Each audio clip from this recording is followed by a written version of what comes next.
নমস্কার বন্ধুরা, Bengali food জাংশনে আপনাদের সবাইকে আবারও একবার স্বাগত জানাই। আজকে আমি আপনাদের জন্য নিয়ে এসেছি গঙ্গার মৌরলা মাছের ঝাল। এই মাছটি কিন্তু খেতে খুবই সুস্বাদু হয় এবং গরমকালে টক ডালের সাথে দারুণ খেতে লাগে।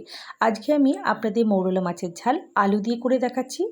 আশা করি আপনাদের আমার রেসিপি খুব ভালো লাগবে, আর ভালো লাগলে কিন্তু লাইক, কমেন্ট ও শেয়ার করতে একদমই ভুলবেন না। আর আপনারা যদি আজকে প্রথম আমার চ্যানেল ভিজিট করেন আর ভালো লাগে, তাহলে চ্যানেলটি সাবস্ক্রাইব করে পাশে থাকা বেল বাটনটি চাপ দিয়ে দেবেন। তাহলে আমি যখনই কোনো নতুন রেসিপি দেবো আপনারা খুব সহজেই সেটি দেখে নিতে পারবেন। প্রত্যেক বন্ধুদের অনুরোধ রইল ভিডিওটি স্কিপ না করে পুরো ভিডিওটি দেখার, তাহলে আপনারা পারফেক্টভাবে মাছটি তৈরি করতে পারবেন। এখানে আমি মোরলা মাছটি ভালো করে কেটে ধুয়ে নুন হলুদ মাখিয়ে নিয়েছি আলু কেটে রেখেছি, টমেটো কুচি নিয়েছি কাঁচা লঙ্কা, কাশ্মীরি লঙ্কা গুঁড়ো, সামান্য লবণ, সামান্য হলুদ, এখানে লঙ্কা বেটে নিয়েছি, বিলাতি ধনেপাতা নিয়েছি, জিরে বেটে নিয়েছি। চলুন এবার রান্নাটি শুরু করি। প্রথমে কড়াইতে আমি সর্ষের তেল দিয়েছি। এই ধরনের মাছগুলোতে একটু সর্ষের তেল দিয়ে রান্না করলেই ভালো লাগে। ফোড়নের জন্য সামান্য গোটা জিরে দিয়ে দিয়েছি। এরপর জিরি বা পাতলা পাতলা করে কেটে রাখা আলুগুলো আমি এর মধ্যে দিয়ে দিয়েছি। আলু কিন্তু খুব নরম করা যাবে না, আর খুব বেশি করে ভাজাও যাবে না লাল লাল, জাস্ট মিডিয়ামভাবে আলুটি সেদ্ধ করে নিতে হবে। দিয়ে দিচ্ছি সামান্য লবণ ও সামান্য হলুদ, তাতে কিন্তু আলুটি হালকা করে আমি সাঁতলে নেব। এই গরমকালে যখন কিছুই খেতে মন চায় না, তখন কিন্তু এই ধরনের চুনো মাছের ঝাল হলে আর তার সাথে টক ডাল, আম ডাল হলে খুবই ভালো লাগে। আপনারা একবার বাড়িতে এইভাবে মাছটি রান্না করতে পারেন। এমনিতেও মোরলা মাছ কিন্তু খেতে খুবই ভালো লাগে আর বিভিন্নভাবে রান্না করা যায়। আলুটি একটু নাড়াচাড়া করে নিয়ে এর মধ্যে আমি কেটে রাখা টমেটোটি দিয়ে দিচ্ছি। টমেটো দিয়েও ভালো করে আলুটি আবারও নাড়াচাড়া করে নিলাম।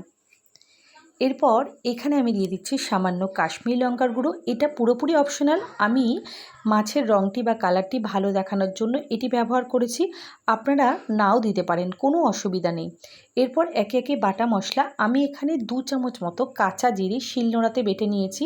আর এতে নিয়েছি আমি লঙ্কা বাটা, কাঁচা লঙ্কার মধ্যে যেই লঙ্কাগুলো একটু লালচে হয়ে গিয়েছে সেই লঙ্কাই এখানে 5-6টি আমি শিলনোড়াতে বেটে পেস্ট করে নিয়েছি, যাতে মাছের রঙটি আরও ভালো লাগে। এরপর সব কিছু দিয়ে আলুর সাথে ভালো করে মশলাটি কষিয়ে নিচ্ছি।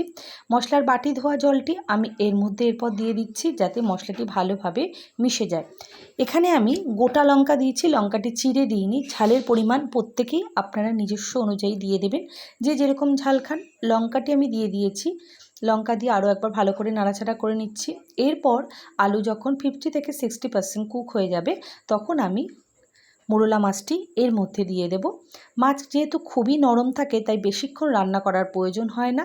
10 মিনিটের মধ্যে আমাদের এই মোরলা মাছ পুরোপুরি রেডি হয়ে যাবে। আর যেহেতু আজকের মাছটি একটু ছোট সাইজের, তাই এই মাছ ভাজারও কোনো প্রয়োজন পড়ে না। এইভাবে কাঁচা মাছটি রান্না করলে এর স্বাদ কিন্তু বেশি হয়। আপনারা যদি মনে করেন এর সাথে কিন্তু পেঁয়াজও দিতে পারেন, তাতেও কিন্তু স্বাদ বেশ ভালোই হবে। এরপর পরিমাণ মতো জল দিয়ে দিচ্ছি, যাতে মাছ ও আলু ভালোভাবে সুন্দরভাবে নরম হয়ে যায়। ব্যাস, এরপর আমি লবণ ও হলুদটি চেক করে নিয়ে মাছটি ঢাকা দিয়ে 10 মিনিটের জন্য রান্না করে নেব। তাহলেই আজকে আমাদের মাছের রেসিপি পুরোপুরি রেডি হয়ে যাবে। মাছ যখন পুরোপুরি রেডি হতে শুরু করবে, তখন আমি বিলেতি ধনেপাতাটি এর মধ্যে দিয়ে দেবো। এখন অবশ্য বাজারে খুব কমই ধনেপাতা পাওয়া যায়, যেহেতু প্রচণ্ড গরম। তার জন্য এই ধরনের ধনেপাতা আপনাদের বাড়িতে যদি থাকে, তাহলে আপনারা এটি ব্যবহার করতে পারেন। এর স্বাদ এবং গন্ধ কিন্তু ভীষণ ভালো, এবং ছোট মাছে বা সামুদ্রিক মাছে এই ধনেপাতা কিন্তু খুবই ভালো লাগে খেতে। এবার ঢাকা দিয়ে আমি মাছটি রান্না করে নিয়েছি 10 মিনিটের মতো। দেখুন, মাছটি পুরো সুন্দরভাবে গা মাখা হয়ে গেছে। এবার ঢাকনা খুলে নিচ্ছি, এবং সমস্ত জল যতটা আমি দিয়েছিলাম সেটিও শুকে গেছে। এইভাবে মাছটি রান্না করে আপনারা বাড়ির সবাইকে পরিবেশন করতে পারেন। আমি এখানে আরেকটু স্বাদের জন্য ওপর থেকে একটু 2 চামচ মতো কাঁচা সর্ষের তেল ছড়িয়ে দিয়ে 5 মিনিট মতো গ্যাস নিভিয়ে ঢাকা দিয়ে রেখেছিলাম। আশা করি আজকে আমার এই মাছের ঝালের রেসিপি খুবই ভালো লেগেছে আপনাদের। আর ভালো লাগলে কিন্তু অবশ্যই লাইক করবেন। সবাইকে অসংখ্য ধন্যবাদ ভিডিওটি দেখার জন্য। সবাই খুব খুব ভালো থাকবেন। শুভরাত্রি।